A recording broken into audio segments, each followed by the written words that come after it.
तर नांदेड जिल्ह्यातल्या अर्धापूरमध्ये आयोजित अशोक चव्हाणांच्या सभेत एका उपस्थितानं एक मराठा लाख मराठाची घोषणाबाजी केली। उपस्थितानं एक मराठाची घोषणाबाजी करताच अशोक चव्हाणांनी सुद्धा लाख मराठा म्हणत घोषणाबाजी केली। नेमकं काय घडलंय पाहूया। मराठा आरक्षणाचा प्रश्न मी 100% मागे लावून करून घेण्याची माझी भूमिका आहे, ते जाहीर वेळेस आहे।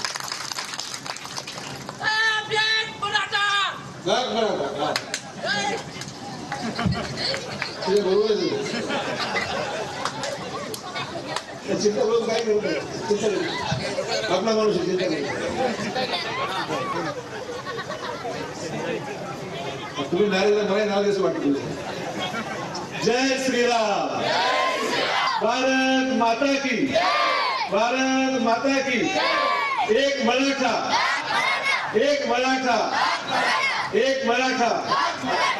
नारे दिले आपण, तर नारे दिल्याने प्रश्न सुटणार आहे का? प्रश्न